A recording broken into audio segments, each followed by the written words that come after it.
How's it going, YouTube? Dalton here. In this video, we're going to talk about how to navigate the recession that's upcoming in 2022 or 2023. Now, to disclose, we won't fully know if we're in a recession or not until after the fact. But according to economists, there is a high possibility that we are either in a recession or we're going into a recession. And I just want to talk about how to navigate it. Now, I'm going to disclose that I've never actually been through a legit recession. Like when 2008 happened, I think I was about 10 or 11 years old. So I was too young to kind of feel the effects. But having run a business in the past, I have definitely gone through recession-like periods where, capital was low, the customers are canceling on us, and all that different type of stuff. So, as a software engineer, you might be worried about it. You might be unemployed right now, or you might be experiencing a layoff. And if so, this video is definitely for you. So let's get right to the chase here. How do you actually navigate through this uncertain period of time, right? So one of the main things that I've learned over my career is you can never rely on a job, and you can never really rely on,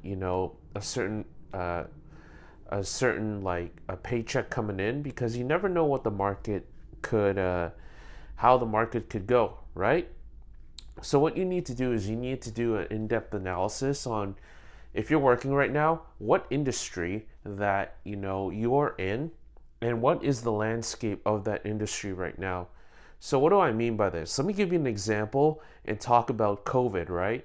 So when COVID happened, the ones that were really affected by it was the transportation industry, right? So you saw a lot of companies that had to do with transportation or restaurants or any of those type of anything that had to do with small business were severely affected. So if you saw in the news, you saw a lot of companies like, Uber and Lyft and Lime and all those like transportation companies. Bird was another one that laid off a lot of people. So, those industries definitely had it coming, right? So you have to look at your industry and see which industries are stable and which ones aren't. So as of now, as of recording this video, what kind of industries do I think that are stable right now? Well, first, the first one that is relatively stable is healthcare and medical, right? And the reason for that is people are always going to get sick. People are always going to need healthcare. So as a result, they're always going to need, software developers for those particular cases.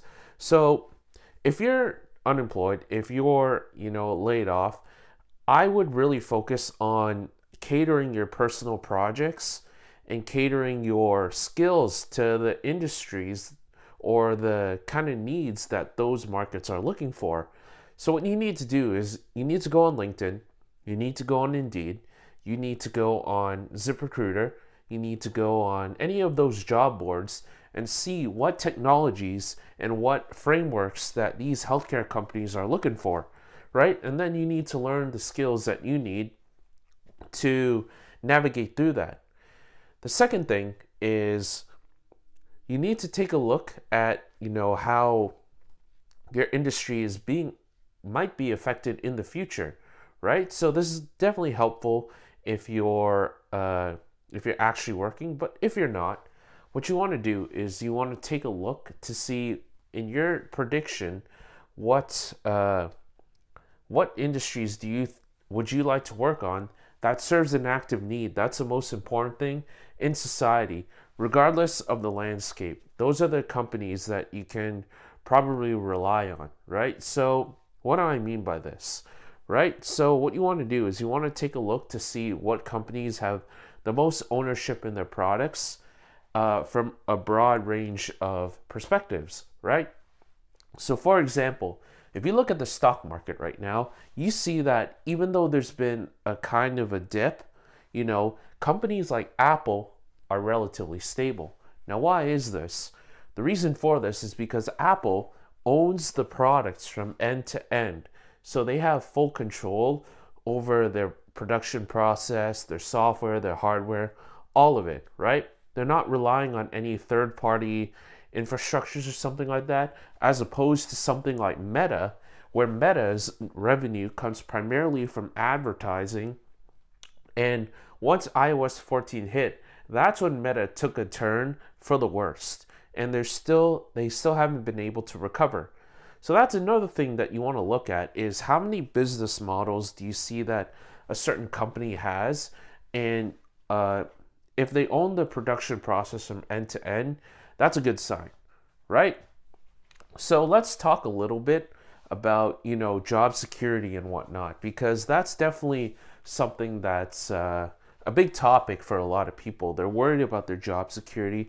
They're worried if they're going to pay rent this month, if they're going to be able to save for the future and stuff like that.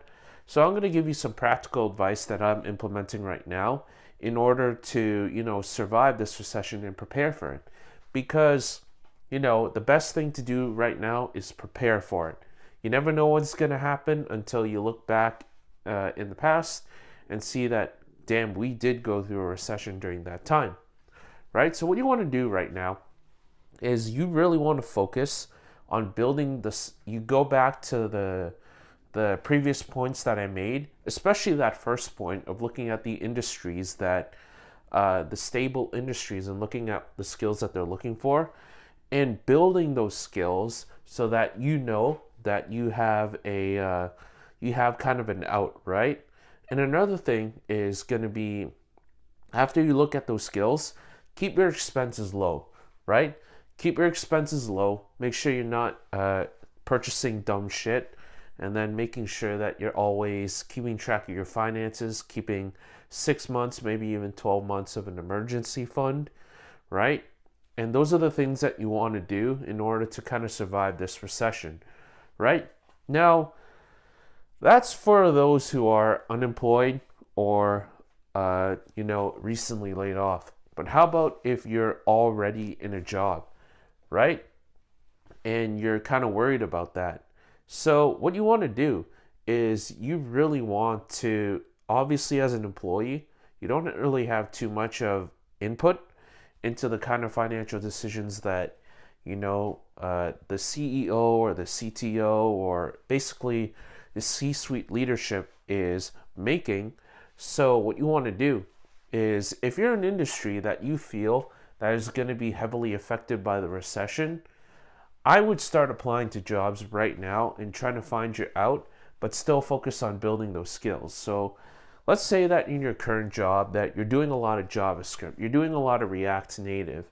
What I would do if I were you is, if those medical companies aren't hiring, what you want to do is you want to approach your boss and say, hey, is there any problems that you need to solve in that I can use X framework, right? See if that happens. If not, then I would try to learn it on my own and build projects on the DL or the down low, which is basically means that you keep it as a side project in order to build up the skills so that you can go ahead, and if things turn for the worst, then you would have those skills to apply to those employers that are looking for those skills, medical, companies that own the end-to-end product, because those companies are probably the ones that are going to suffer the least from it, as well as companies like Amazon. I'm part of the group right now, and I'm seeing a lot of people that are still being hired by Amazon now. You can say like, oh, they have PIP and whatnot, but still, if they're hiring, that means their business is doing relatively well in order to bring them on, right? So this is a topic that's a big concern to a lot of people lately. I just wanted to make a topic about it. So if you enjoyed this video, don't forget to hit like, comment, subscribe, and I'll see you in the next video.